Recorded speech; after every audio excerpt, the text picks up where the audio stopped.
Good afternoon. Today we will see the strengthening techniques for structural numbers.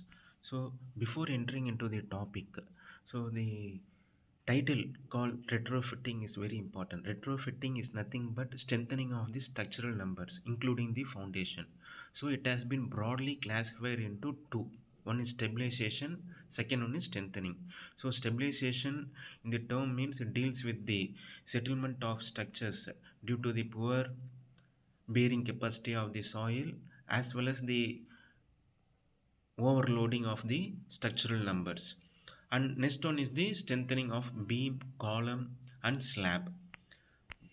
So regarding the stabilization of the soil to take the load which is coming to it, foundation plays a major role because it comes in contact with the soil directly. So the load from the slab will be transferred to the beam, from beam to column and then to the foundation, and finally the load is distributed to the soil.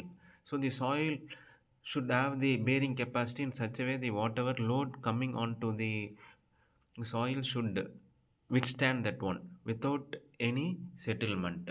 So there will be a possible case that if we want to increase the load carrying capacity of the structural numbers, especially by increasing the number of stories from G plus 2 to from G plus 4.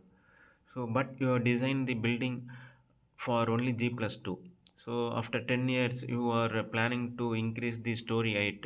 So, in that case, we have to know the existing foundation, how much load it can distribute to the soil, and what type of strengthening methods we can give to the foundation, or in case the existing building undergoes some settlement, so for that we have to strengthen the soil which is lying underneath. So in these two cases we have to go for the foundation rehabilitation methods. So it comes under a common topic called underpinning.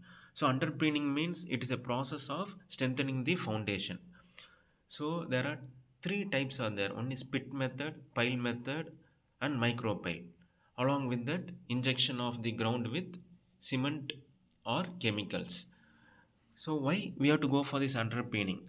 As I told, okay, if you want to strengthen a shallow foundation, or in existing foundation you are finding some settlements and crack, or if you want to deepen the foundation, or if you want to construct a basement. So in all these four cases we have to go for this underpinning. So we will see it one by one. So in pit method what they'll do means, if a existing foundation is there, you consider this is a load bearing structure, under that you made a footing. So now what is the case is that I want to deepen the foundation or I want to strengthen the foundation. What I can do means I can place a beam, mostly I section, and then giving the support on both side. One is inside and as well as the outside, and we can excavate it and we can make a foundation like this. So this is one method. This is called pit method.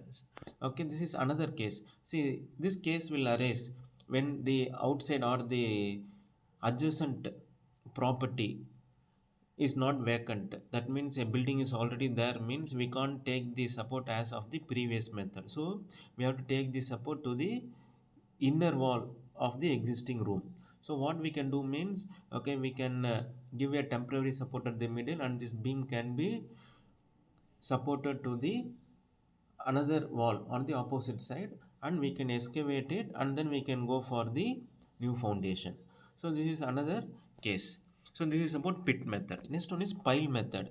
See, suppose if the, as I told a case, that if I want to increase the story 8 from G plus 2 to G plus 4, but the foundation is designed for to take the load of G plus 2 only. So for that what I should do, I should go for a foundation or a deep foundation where I can find a R stratum and I can make the pile to rest on it. Okay, or the existing building is in a case that it has lot of settlement and I made a shallow foundation.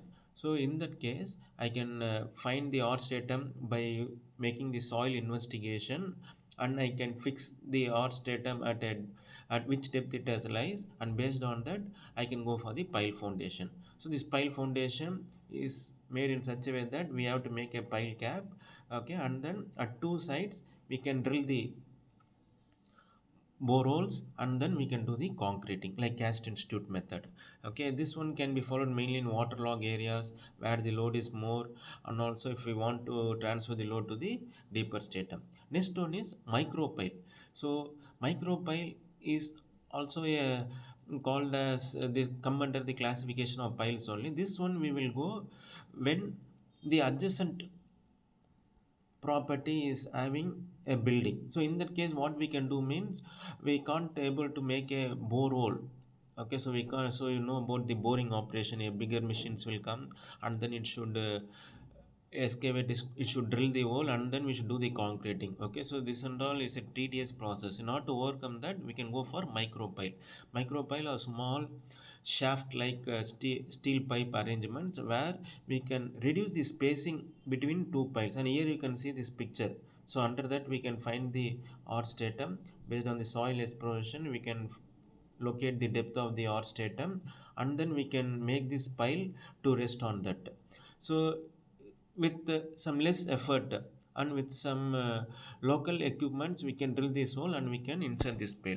So and also this is more economical and cheaper than the previous method.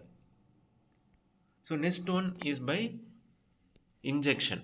So injection of chemical.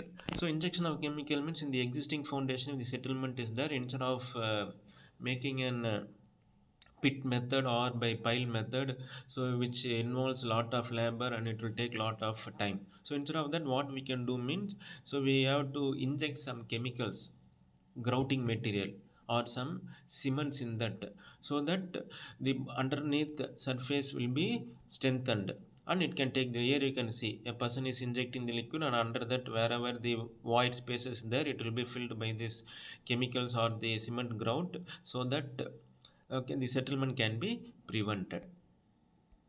Okay, so in this class we will see about the strengthening methods.